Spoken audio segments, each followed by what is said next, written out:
Olha, nós vamos conversar agora, vamos receber aqui no Money o Leonardo Alencar, que é Head de Agro, Alimentos e Bebidas da XP. Oi, Leonardo, bom dia, bem-vindo. Já estive com você no Grande Debate Investimentos, que é uma honra te receber aqui.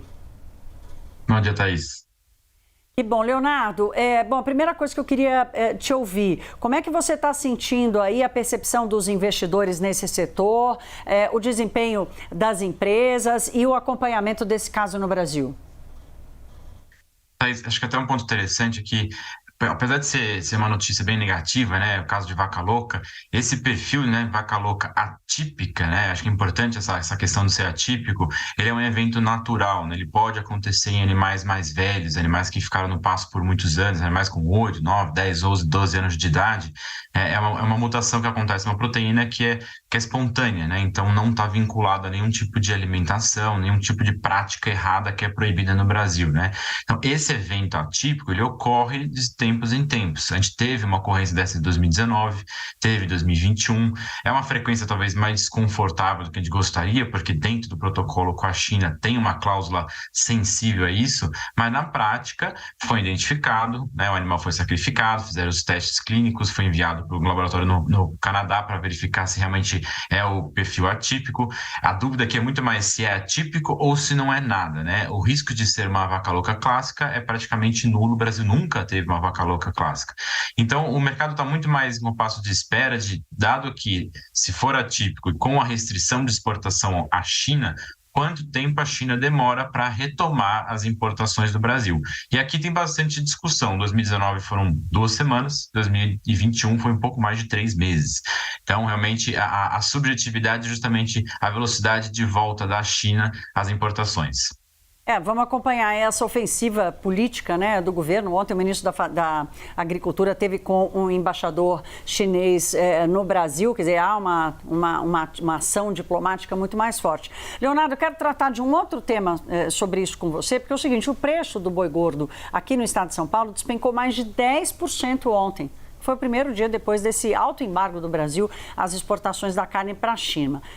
A arroba foi negociada ontem a R$ 267, que é o menor valor desde 2021. Vou dividir a tela com você aqui, Leonardo, quem está conosco, para a gente acompanhar nos últimos dias o desempenho dos preços do boi gordo. O que vocês estão vendo aí, minha gente, é uma coisa totalmente atípica da volatilidade dos preços do boi gordo no mercado brasileiro aqui em São Paulo. Então, volto com o Leonardo para a gente entender, sair de uma casa ali entre 1,5 e 2 e pouco para uma queda de quase 11%. Por que isso aconteceu, Leonardo?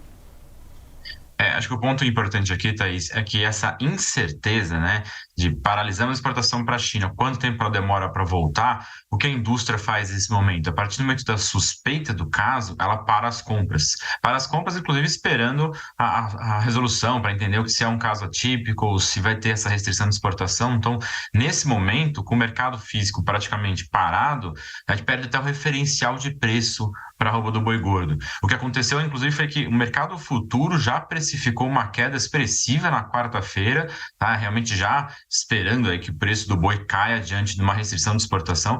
E aqui vale lembrar que existe um referencial de preço para boi, que é o boi comum, de certa forma, existe um referencial de preço para boi China. Normalmente ele é o boi comum com um prêmio, né? Porque para exportar para a China, o animal tem que ser mais jovem, menos de 30 meses de idade. Então já tinha uma categoria com preços mais altos. Justamente essa categoria de preços mais altos não vai ter negociação enquanto não voltar as exportações para a China e o mercado todo físico paralisado. Então, realmente é uma queda expressiva. Eu arrisco dizer que não existe um referencial claro de qual que é o preço do boi gordo hoje. Lembrando que estamos na safra, então a oferta de gado já é maior, tá? Já tem uma pressão nos preços. E lembrando que estamos num momento de ciclo pecuário de maior oferta também. Então, tudo isso favorece uma queda maior no preço do boi gordo. Ontem eu conversei com o André Braz, da Fundação Getúlio Vargas. Não há expectativa de que essa queda chegue a tempo no mercado doméstico, mas de qualquer forma vamos acompanhar. Leonardo, nós temos menos de um minutinho aqui, mas eu não posso deixar de te ouvir. Vou dividir a tela com você enquanto faço a pergunta para o desempenho dos frigoríficos ontem. Minerva, por exemplo, que tem uma exposição maior à China, que caiu bastante na quarta-feira, ontem já teve um desempenho melhor, 3,5%. JBS, que não está exposta à China, desempenho melhor entre eles. Fala um pouco sobre o que esperar do desempenho das ações dessas empresas, por favor.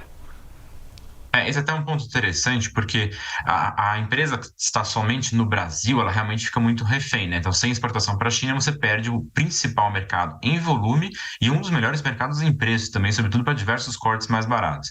Então, sem China, perde receita e tem um impacto negativo no resultado do frigorífico. Só que essas empresas já são internacionalizadas, né? Então, a Marfrig tem operação na Argentina e no Uruguai que deve ser favorecida por isso.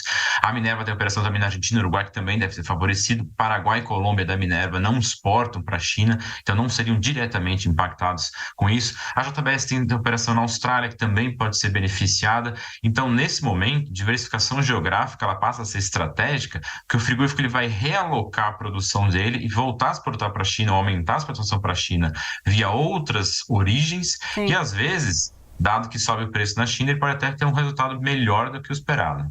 Vamos acompanhar nos próximos dias aqui. Leonardo, que bom recebê-lo aqui. Leonardo, que é head de agronegócio, alimentos da XP Investimentos. Obrigado, uma boa sexta-feira para você.